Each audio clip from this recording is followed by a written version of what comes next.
Hey y'all, let me tell you about Gobble. All Gobble meal kits are pre-prepped. That means less work for you and less waste in your kitchen. Their meal kits include everything you need so you can save time at the store or just skip that trip entirely. I got the box in and I had 3 different meals. I had a Kung Pao chicken, crispy fish tacos, and a beef bourguignon, however you say it. But let me tell you about the classic beef bourguignon. Look, it came with beef pot roast and a beef broth concentrate, red wine demi-glace, cremini mushrooms, cipollone onions, mashed potatoes, baby carrots, and rosemary thyme butter. It was so easy to make. Literally like 15 minutes it took Cindy. And let me tell you something, and all the dishes were fire, but this thing was like a taste explosion in my mouth. It's just unreal. We got to spend more time together and more time doing the things we love because everything came in this one single box right to my door. So see what a difference Gobble will make for your household. Right now, they're offering my listeners a fantastic limited time deal. You get $120 off across 4 boxes plus free shipping and free cookies. And let me tell you, those cookies, I ate one that was sin-baked and it was delicious. Go to gobble.com/real life. That's GOBBLE.com/real life for $120 off your first 4 boxes. This offer is not available on the home site, so don't miss out. This is genius. It's taste explosions in your mouth like you never had. Spark something uncommon this holiday with just the right gift from Uncommon Goods. The busy holiday season is here, and Uncommon Goods makes it less stressful with incredible hand-picked gifts for everyone on your list, all in one spot. Gifts that spark joy, wonder, delight, and that's exactly what I wanted feeling. Hey, y'all, I ordered a super cool piece. It's a candle with a sculpture of LSU's Tiger Stadium on top of it.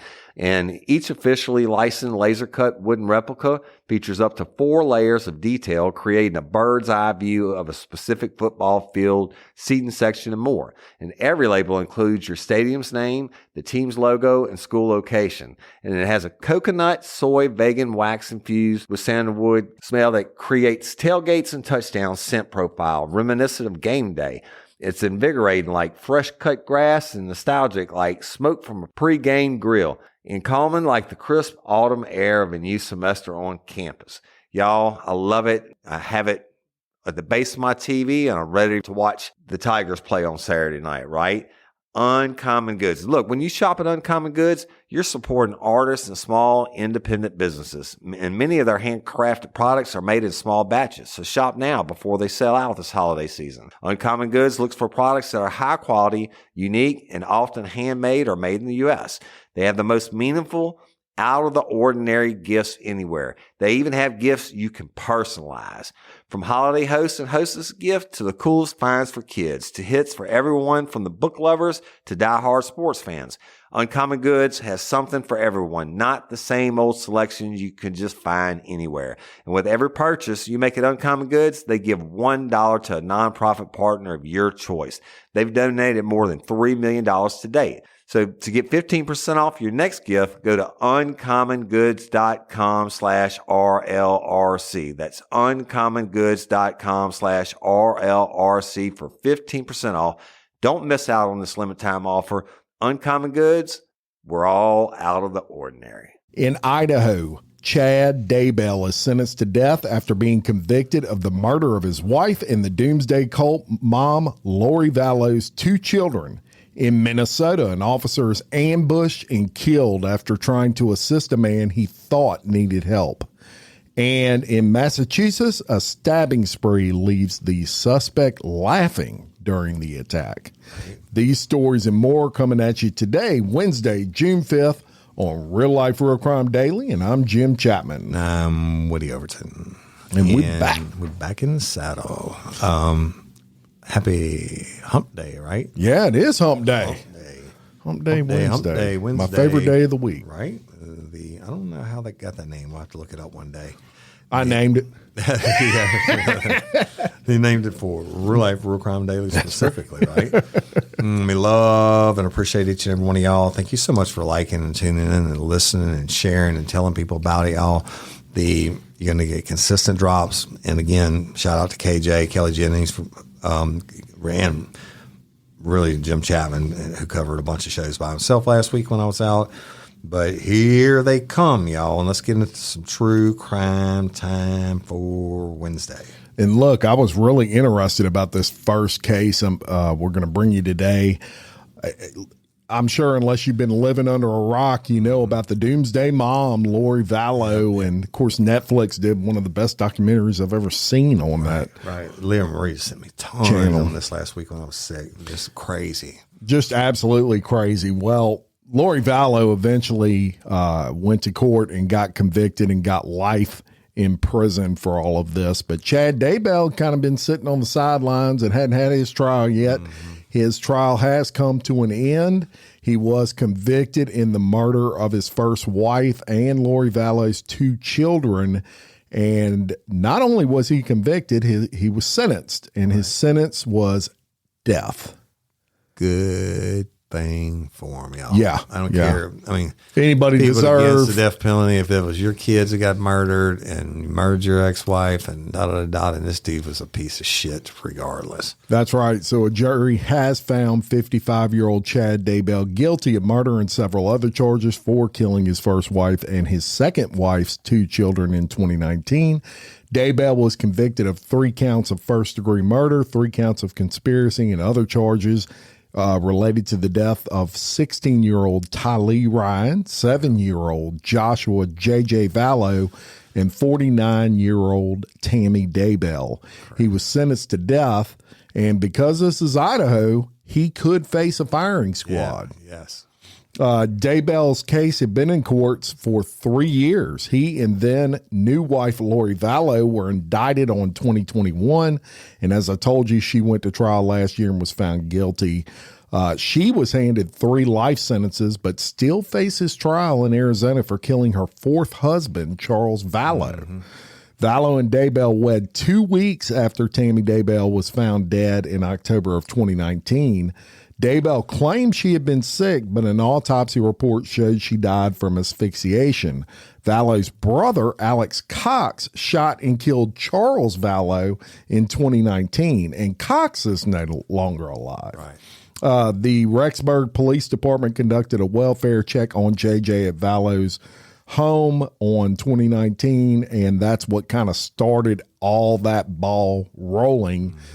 And it has led up to finally both of these individuals getting sentenced to life for Miss Vallow and death for Mr. Daybell. Yeah, and rightfully so. And y'all, I'm sure most of you watched it. I don't really watch a lot of true crime shows, but I'll watch that. Holy shit, man. There's so much into it and how they got the relationship started through the religion thing and the cops come to the house and, you know, the guy. Oh, yeah. So it's just so much. And then your own kids. One of the most bizarre cases. Yeah. It's just absolutely crazy. Seen. And you know what? And I saw her mugshot last week. I was laid up. Boy, she's looking rough now. She's looking rough now. And she was pretty, very pretty. Yeah. She's got she was among the she got free the prison face on her now. Yeah. Speaking of that, have you seen that thing, The Jinx? No. All right. So Joshua E. Barr, great lifer, great friend, turned me on to it. And normally, I wouldn't watch that shit. Like Making a Murderer, I watched that. Mm-hmm. Saw that. The shit up in where Shane's from in Wisconsin. But that Jinx shit, holy fuck, man. It's just so out the box, dude. But so if y'all got a chance, go watch that one. What is it about? This dude's is like a billionaire. And from the time of his childhood, whatever, he ended up getting arrested in Galveston for murder and dismembering the dude, right? And cutting him up and throwing him in the bay. They took him to trial, fucking not guilty. Ooh. And he didn't deny. He said, yep, I cut him up, but he said it was an accident on the shooting part. Well, then later on, his best friend gets murdered on I think Christmas Eve in Los Angeles. And he was like, oh, I didn't, a bunch of fucking lies. And his first wife disappeared. Wow. And she was in her 4th year of medical student. They still don't have her. And this asshole's dead now. But anyways, really, really, really interesting from a criminal mind standpoint. And Lori Vallow and this other asshole, good riddance to them. And I hope he gets, well, I shouldn't say that, but I hope he gets what's coming to him. So, you like to go to the movies, bro? I don't do it often, but I enjoy it when I go. I used to go to the movies so much when I was younger, like especially during the daytime. Oh yeah, when I was young, I loved it. Out and shit. If I can go in there, it's a discount ticket and get my big For thing one more of popcorn. theater. Oh yeah, $1. Go in there during the middle of the day and there's nobody in there and shit. I loved it. And then I hadn't been to a regular theater in probably 10 or 15 years. But you remember the shooting in the theater in Lafayette, Louisiana? Yes, They killed numerous people, right? And well, this one proves that you don't have to have a firearm to kill somebody. And in Massachusetts, y'all, and I'm sure you heard about it, this guy, Jared Raviza, went on like a stabbing spree. But let me tell you about it, okay? And one of the victims' moms says her daughters were among the victims of a stabbing spree that left 6 injured across 2 towns over the weekend. And she says that the suspect was laughing the whole time when he was stabbing people. Oh my gosh. 2 towns. So he does it in one place. I'll tell you about it. So the Plymouth County District Attorney's Office says 26-year-old Jared Raviza is now facing multiple charges following his arrest in connection to the stabbing attacks at an AMC movie theater in Braintree and at a rest stop in Plymouth on Saturday night. I got a call from my sister that my oldest daughter had called, and I needed to get to the AMC movie theater right away because they had been stabbed. Honestly, I just got in my car and headed right there, Lisa Dembowski told reporters regarding the first incident in Braintree. And police say 4 young females between the age of 9 and 17 got stabbed. Oh, they're still alive though, thankfully, right? Now you send your kids to the movie theater and some dude's just gonna whip out a knife and get his business on. So there were only 4 people in the movie theater, thank God.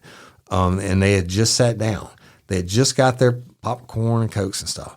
And I guess he came up behind them in the row. They were in the second row, and he came up behind them, the mom said. My oldest was leaned over to get something. He got her in the back, and then my other daughter in the top of the chest, meaning he stabbed me off. Then my last daughter, he cut her across the arm, and he was laughing the whole time. And then he stabbed their friend also, and he ran like a little bitch, right? The mom said her daughters are now physically fine, but are shaken up and terrified that they could just go to a movie on a Saturday night. And this must have been a shitty movie if it's only 4 people, but on a Saturday night, and this could happen. Someone could just walk into a movie theater and do this.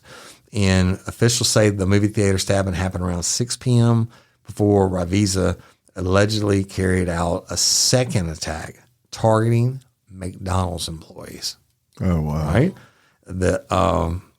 At a rest stop along Route 3 in Plymouth, about an hour later, y'all. That attack, the district attorney's office says, left a 21-year-old female and a 28-year-old male injured. Investigators reviewed the surveillance video from the McDonald's restaurant that shows Raviza reached through the drive-through window and stabbed the male victim with a large knife. And the video then shows Raviza leave the drive-through in a black Porsche, park the car, go inside the McDonald's, and stab a second female victim. What the fuck? Shit. Right? And then he hauled ass, y'all, and they got him about at 7:15 p.m. at a Sandwich, which is a town in Cape Cod. And the witness at McDonald's reported the license plate and the registration to the Massachusetts State Police, and it was determined that the black 2018 Porsche Macan was registered to Raviza. Then they put out a bolo as standard, and they were able to find him later on, and he's facing a buttload of charges. But what? I mean, I don't know. We're probably going to hear more about it. I mean, you're driving a 2018 Porsche. It's in your name, and you just go to the theater and start stabbing people. And then you go to McDonald's, stab him through the window, and then pull around part. Maybe they asked him to pull up and wait on his fries or something. Yeah. He's like, you got pissed off. Yeah. Well, there you go. Look, sometimes when unstable people, maybe that's all it takes. Well, I expect that'll be that's horrible. Defense, but he shouldn't allow. Yeah, freaking crazy, man. Laughing. You got to worry about everywhere you go nowadays. Seems like You're absolutely correct. We're gonna go to Minneapolis. Minneapolis, Mississippi. I was there for Monday Night Football. This past year with the Cousins crew. Brand new stadium up there. It was amazing. Well, sadly, a Minneapolis police officer has died after being ambushed by a shooter he was trying to help. On Thursday, May 30th, Minneapolis Police Department responded to reports of a double shooting. Officers received and exchanged gunfire immediately upon arrival before Officer Jamal Mitchell was injured and taken to the hospital where he later died. The assistant chief confirmed a second officer received non-life-threatening injuries during the shooting, and the suspect was pronounced dead at the scene despite officers rendering first aid on him. 2 adult victims with gunshot wounds were located on the scene. One was pronounced deceased, and the second was gravely injured. A firefighter also received non-life-threatening injuries during the gunfire. Mayor Jacob Fry said during a news conference that today the city of Minneapolis lost a hero in police officer Jamal Mitchell. The officer gave the ultimate sacrifice to protect and save the lives of others. Today is a devastating day in the city of Minneapolis, calling the victim a courageous hero. Mitchell was a father and engaged to be married. An innocent bystander was believed to have also been shot in the area where Mitchell was injured, about 2 blocks away from the original call's area. The bystander is in critical condition as well. It's crazy. Horrible. It's every day. Yeah, man. Everywhere. You gotta work, wake up, go to work. Just thinking you're gonna get shot and killed. It happens. Prayers go out to the far too often. Once is too often. Yeah, victims found. It's become the norm though, bro. Because everybody's got social media and shit just goes out. That's why on the last episode, I wanted to read the Chicago victims. You hear about another 13 people get murdered and 53 shot. Tell a story about them like you just did. But take you down to Terrebonne Parish, and y'all hear us talk about that often. That's down in Houma and Thibodaux, that area, way south Louisiana, Cajun country. The best people in the world. Go down there all the time to go fishing. I did a recent episode on Real Life Real Crime Original where the old sheriff, they blew off his leg in an attempted homicide attack. Yeah. It was another sheriff, the guy that had been sheriff before, that he beat him out. Oh, anyway, wow. But good people and all. But, you know, it's grown a lot. And let's go to Terrebonne. And a Thibodaux couple, y'all, that's Thibodaux for you outside of Louisiana. A Thibodaux couple has been arrested in connection with an investigation into the abuse, torture, and attempted murder of a 15-year-old girl, right? Sheriff Tim Saunier says the girl was found badly burned, shot multiple times, and clinging to life after a vehicle crash in Baytown, Texas on April 20th around 11 p.m. Now, Baytown, y'all, from down there is probably... Baytown is just the side of Houston. I'm guessing 4 hours. So that's a bit of a drive, right? So authorities in Baytown received calls of the vehicle driving recklessly on I-10 East before crashing on a service road. And LaTanya Harris, who's 40, and her boyfriend, who's 41-year-old Terrence Washington, who was driving the car, where they were taken into custody or arrested, naturally. The victim was taken to a hospital, and another 10-year-old child was taken into custody. So they had no one in the car, right?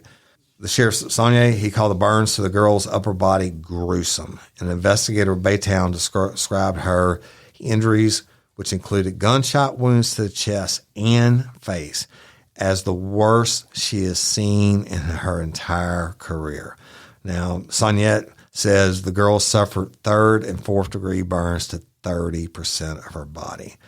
And during an interview, Washington admitted to sexually abusing the victim for numerous months.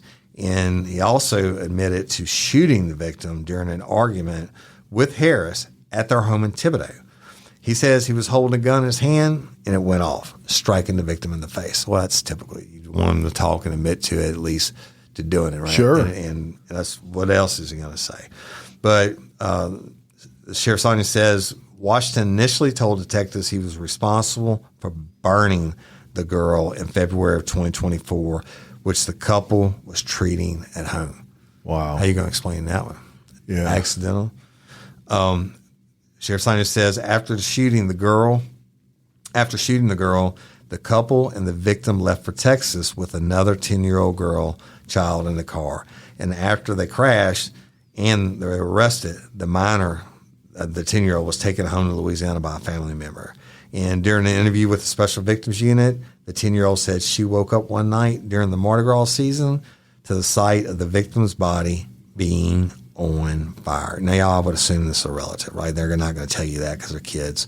She reportedly described Harris standing over the victim's bed with a bottle of rubbing alcohol and a lighter. Detectives also learned of gruesome details of the victim being shot on 2 separate occasions within a home, which went untreated as the family traveled to Texas. Wow. Well, this is like a fucking house of horrors, right?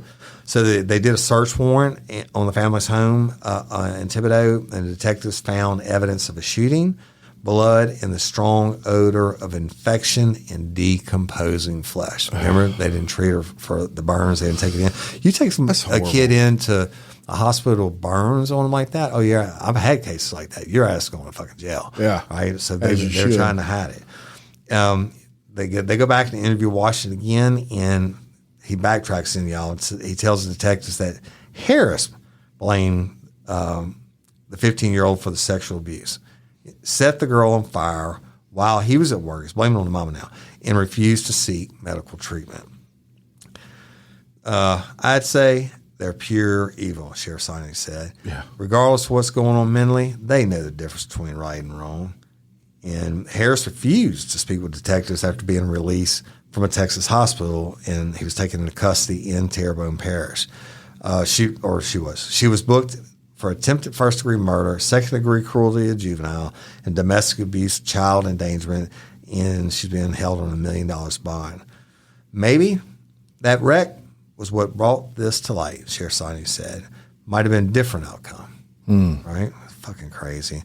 The DA, Joseph Waltz, a good guy, says the photos are shocking to the conscience and that even putting the couple in jail for the rest of their lives may not heal the mental and physical scars of the victim. Will we get justice for this person? I don't think that we can. We'll put them away. But whether or not that will be true justice, is there true closure here? I don't think there can be. Washington was booked on a slew of fucking charges, y'all, and they're all locked up. It's just, I mean, it goes on and on. Of course, they face, if not life, multiple decades in prison and all that. As they should. I don't believe they deserve to breathe. These are the people who the death penalty was made for. Right. I mean, come on, man. You burn that little baby up, and the cops hit the house. They could smell the decomposing flesh because you just didn't want to take her to the hospital. Hey, y'all. Changing my wardrobe from summer to fall, it's never easy. Luckily, Quince offers timeless and high-quality items I adore, ensuring my wardrobe stays fresh and I don't blow my budget. And there's nothing easier than going to Quince and choosing these high-quality items, like cashmere sweaters from $50, pants for every occasion, washable silk tops, and so much more. The best part? All Quince items are priced 50 to 80% less than similar brands. By partnering directly with top factories, Quince cuts out the cost of the middleman and passes the savings on to us. And Quince only works with factories that use safe, ethical, and responsible manufacturing practices and premium fabrics and finishes, and I love that. I got the stainless steel Link Apple Watch band for $59.90. It's heavy duty, it's awesome, and it's like $100 less than I could find anywhere else. And I also got a 100% organic cotton fisherman quarter zip up sweater. The color is alabaster. Man, I can't wait to wear that this fall. And Cindy got the Mongolian cashmere boat neck sweater in heather gray. And I'm telling you, These are classic pieces at a fraction of the price. Make switching seasons a breeze with Quince's high-quality closet essentials. Go to quince.com/RLRC for free shipping on your order and 365-day returns. That's QUINCE.com/RLRC to get free shipping and 365-day returns. Quince.com/RLRC. You'll thank me later. Hey, ladies, are you feeling overwhelmed by hormonal changes? Well, you're definitely not alone. There are more than 1,000 hormone disruptors living in our environment right now. It's in your food, your water, the air you breathe, the clothes you wear, your skincare products. They all mess with your hormones. Then there's the natural hormone changes your body goes through, premenopause, menopause. And while it's a natural process, it doesn't mean you have to suffer through it. The good news is you don't have to suffer through it anymore, because now you have Hormone Harmony, a formula made only with herbal ingredients that are shown to reduce hormonal symptoms in women of all ages. Hormone Harmony is not just a hormone support and supplement. It's become a phenomenon. Women can't stop talking about it on social media. A bottle of Hormone Harmony is sold every 24 seconds. And the biggest benefit? Well, my wife says it makes her feel like her own self again. And that's what women mention over and over in the reviews. And there are over 30,000 reviews for Hormone Harmony. And for a limited time, you can get 15% off your entire first order at happymammoth.com. Just use code RLRC at checkout. That's happymammoth.com and use code RLRC for 15% off today. That's happymammoth.com and use code RLRC. What you put on that? A little Vaseline or something? Fuck sticks. Disgusting. Yeah, I'm going to spit on it if they were here. Well, we're going to go to Florida, and I don't have a story much better than that. This is true crime. It's true crime. A Florida man, police arrested him. He was 58 years old on suspicion of secretly placing cameras in the bathroom and bedroom of his ex-girlfriend's daughter. Nice. So according to a news release from the Ocala Police Department, a mother contacted police after finding out about a hidden camera in an electrical outlet in her daughter's bathroom. An officer recovered the device, and get this, Woody, police said it was blinking and aimed toward the shower and toilet. During an investigation, the mother reportedly told authorities she used to be in a relationship with this guy. His name was John Butler, and he lived with them at one point. Police responded to the home again in reference to another camera found in the daughter's bedroom. The device was reportedly disguised as a Wi-Fi repeater. So a second time. A second time. One camera and they go back a second time. And this particular device looked like a Wi-Fi repeater, which is like looks like something that would strengthen your Wi-Fi. Look, 30 years didn't ago, look like a camera. 30 years ago, when I had PI business, I mean, I had hidden cameras and shit we put in. They'd be in clocks and stuff like that. I can only imagine how advanced it is now. Yeah. So it was hidden in plain sight, as I guess you could say. And Butler actually installed that several years ago. So imagine the footage on that. A detective arrested Butler at his place of work. Butler Insurance. This guy was an insurance agent. Takes all kinds. I hope that he had something that the images were going to, so they could find them all. Yeah, they said it was hooked up to like a cloud, so he could. It was like real time. So he could watch it. Every single picture, every single nude video is a charge. Yeah, a detective arrested Butler at his place of work on a charge of video voyeurism, and the suspect agreed to speak with officers for an interview. But then, when he gets in the interview, he invokes his Fifth Amendment privilege.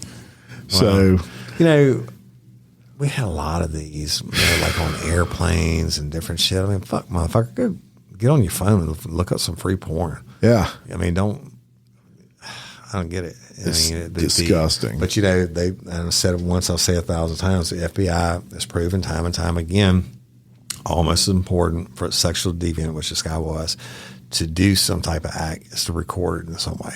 That's right. And, we were talking about this the other day, I think, with KJ, but the laws now are coming around to kind of trying to catch up with technology. Right. So now you have the revenge porn laws where, I remember that.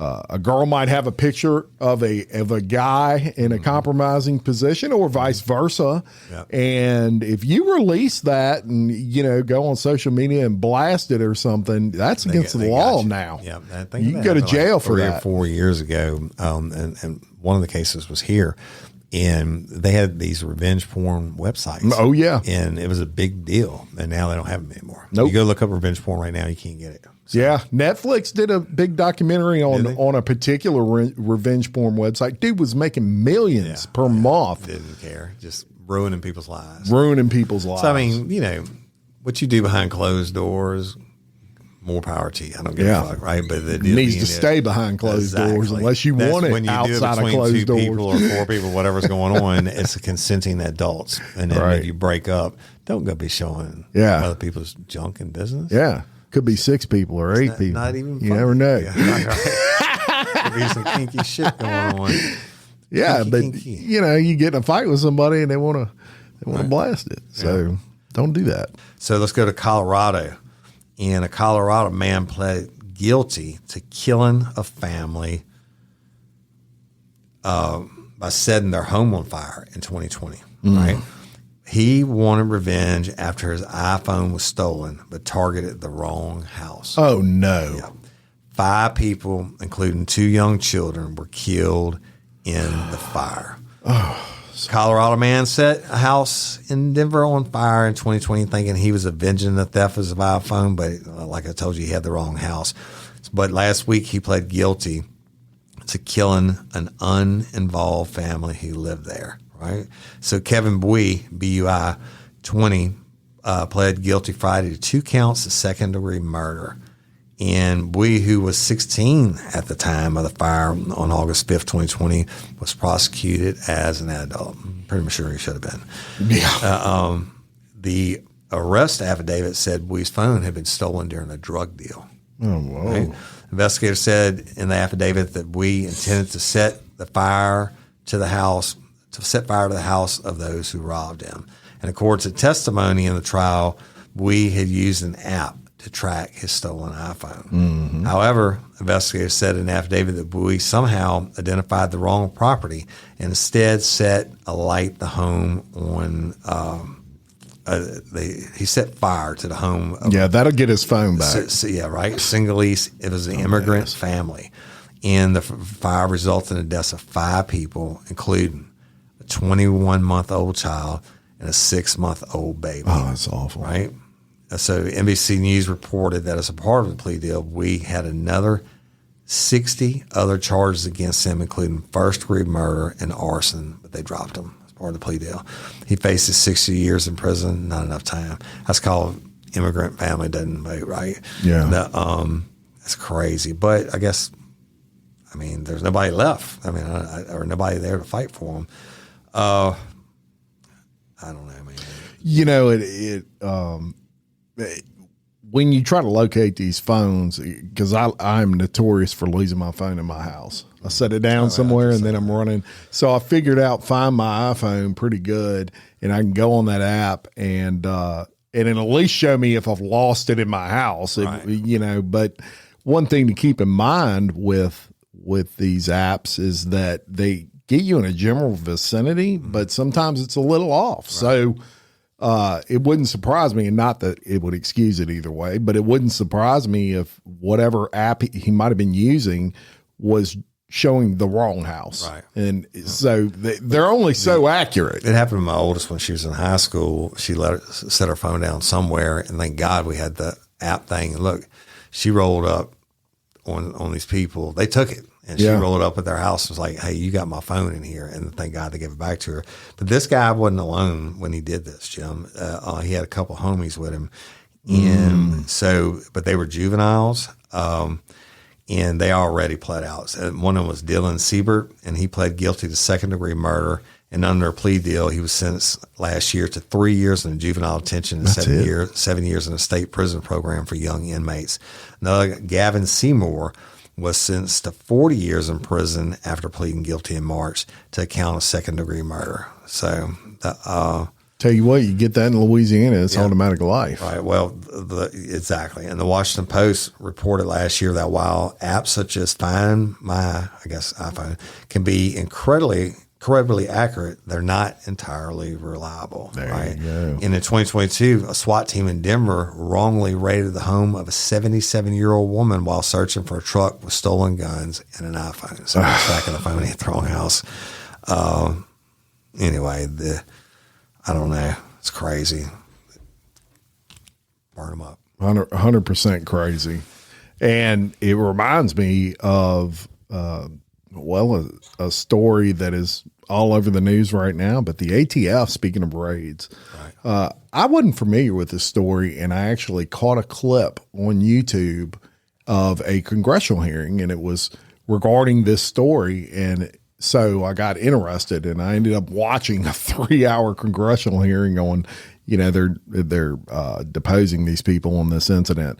But they had a guy in another state, and it was actually Little Rock, Arkansas, and he was the head of the airport there. Right. He was the highest paid public official in Little Rock, made like $300,000 a year. Yeah. Well, the ATF started watching him because he was selling guns at gun and knife shows. Yeah. Now, this was not his full-time job, obviously. Right. He so was doing them once 1 week in a month. Yeah, but he would buy, say he'd go to the guns shop, pawn shop, and he would buy, say, 2 guns at once, and they'd be the same type of gun. Right. Well, guess what? You go on the ATF radar when you do that. Yeah. And he had purchased something like 150 guns in a couple of years. Now, I know some hobbyists that do that. They have a lot of guns. I have a shit ton of guns. Yeah, they don't sell them. To me, yeah, and these were all registered to him, but then he would resell them. Yeah. There's no law, and there's no law on reselling. You have to do the background check and stuff like that. Right. On the form to fill it out, I can tell you, I'm not going to do it because I'm going to give it. Swim can tell you you answer the first question yes, and the rest of them no. Yeah. And then sign it. Well, the major problem with this became he goes on the radar, and there is a law that says you can't act as a reseller of guns without registering as a reseller, because they want you to do the background checks if that's your primary business. I agree with that. This was obviously not his primary business, but the problem became they got a search warrant for his home, and they go to his home, and they had a no-knock warrant. Mm-hmm. So they go in, they don't announce themselves. Right. They don't go in, bust through the door, and say, ATF, put your hands up. Him and his wife are sleeping in the bed. The door busts open. He grabs his gun. They come down the hallway. He shoots at them. They shoot him and kill him. Yeah. His name was Brian Malinowski. And this is in the news big time right now. But just a good example of where some leadership failed somewhere. Mm-hmm. They should have, in my opinion, never have served a no-knock warrant on a search warrant. An arrest warrant, different. I understand that. But a search warrant means you don't even have enough evidence to arrest that person yet. No. Well, I guess different ways. You could have enough. Let's say I send you in to buy crack from Joe Blow, right? And then you come back out and you give me the crack. I give you the money with Xerox copy. You come back and you give me the crack, right? I'll do that numerous times, and as many times as I can do it and feel comfortable and get away with it. Then I'll get a search warrant to hit the house when this guy's like, he had a bunch more crack in his hand, right? Yeah. And you go hit it like that. You're going to arrest him. Sure. You already have it. And you could get the arrest warrant ahead of time. But the thing is, like on this dude, the ATF, ATF. And they knew who he was. They knew this guy wasn't. But they also knew that he had a shitload of guns. And no knock warrants. There's a place for them, bro. I agree. Only when you have credible evidence that this motherfucker's going to kill you. And that is exactly what the law says. It has to be very limited, extreme circumstances because things like this can happen. That can happen to any of us. What they should have done probably, and this, I mean, y'all playing behind backup quarterback, right? Or whatever they call it, armchair quarterback. Had I been commander of the SWAT team, and I did it for not commander, but I was on the SWAT team for a lot of years. I would have flashbanged every fucking window in that house. You know what I'm saying? Before I sent my guys in, right? Yeah. 'Cause, I mean, sneaking down the hallway on a no knock. What are you going to do if someone busts your door open? Exactly. But now if you throw a bunch of flashbangs through, first of all, you're incapacitated. You got snot and you can't see and everything else. And they could hopefully more effectively make an arrest without killing you. And, but I mean, shit, he shot. Evidently, I get it. You come in your house and shit. That's a fucked up situation. It is. Yeah. Anyway, so I went off on a tangent on that, but that was something that I thought of when you told that story. Now we're going to bring it in New Jersey. And this story is a WTF. What the? Yeah, that's exactly what I said when I read it. A New Jersey father who forced his 6-year-old to run on a treadmill as he increased the speed has been convicted for his death. What? On Friday, May 31st, following a month-long trial. Month-long, that's rare these days. Right. And nearly 2 days of juror deliberations, Christopher Greger, 31, was found guilty of child endangerment and aggravated manslaughter for his son, Corey McCullough's death. Greger was not guilty of first-degree murder. We're happy with the verdict, and we thank the prosecutor's office. That from McCullough's mother, Brenna McCullough. During the trial, in which Greger did not testify, jurors saw surveillance footage from a clubhouse in New Jersey that dated back to March of 2021. The footage showed Corey running on a treadmill as Greger walked over to the exercise machine. The father began increasing the speed, causing Corey to stumble and fall. Whenever Corey fell off, Greger would put him back on the treadmill and power it up further. At one point, he appeared to bite his son on the head in the video. Jeez Louise. Days later, Corey was taken to see a doctor and said his father made him run on the treadmill because he was too fat. Oh, my God. That's disgusting. A day later, he was taken to the hospital after he began stumbling, having slurred speech, nausea, and trouble breathing after a nap. He then suffered a seizure during the CT scan and died. Jeez Louise. In July of 2021, officers determined Corey had sustained injuries due to blunt force trauma, and Greger was arrested in 2022. Though his legal team challenged that his son died of an infection during the trial, his mother took the stand and said she filed for sole custody of Corey after she saw bruises on him.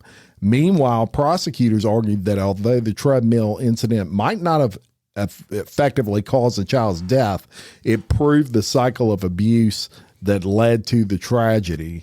And Greger's attorney said his client is not surprised and plans to appeal. Well, you know what? All you inmates that are listening illegally in Jersey, find this fucker. Yeah. 6 years old, bro. Let me tell you something. When run on a treadmill, you're too fat. My daddy used to punish me when I was a kid by waking me up before school, making me lift weights and run a couple miles and then swim laps. Didn't matter how cold the water was, right? But it wasn't because I was too, he was saying I was too fat. It was because I did something because Woody was a little badass, right? And he punished me because then he knew I had to go to school all day. Then he knew I had football practice after school. Yeah. And he did it. And but a 6-year-old, bro, the fuck? And he must have fell off and cracked his head or something, had a subdural hematoma. And at some point they're like, we got to take him to the hospital, or the dad did. Just abusing his I don't kid, understand. Man. I don't understand. You got to have a license to drive a car, but there's no requirements. I guess it's America. No requirements to have a kid. Right. I mean, it's disgusting. Somebody needs to beat that ass every day. Or running on a treadmill because you're too fat. Yep. Hey, motherfucker, you birthed him. Yeah. Sick. I don't know. Y'all, it's been a hell of a show. Yeah. Right? It's a good one. good one, the good and hard crimes, good in a crime way. Right. And I really love and appreciate each and every one of y'all. Thank you for listening and liking and sharing and all that good podcaster shit. Fans, continue sending your stories. Leah Marie and Alex and whoever, everybody that you send it to Woody at realliferealcrime.com or Jim. You can send it. You can just message it to Messenger on the daily page as well. Right. And we'll see them. So either way. Anyway, y'all are awesome. Thank you so much. We love you. Yeah. Thank you. And please share and like the Facebook page if you haven't already. Yes. We try to keep that updated. And until next time, I'm Jim Chapman. And I'm Woody Overton, your host of Real Life, Real Crime Daily. Peace.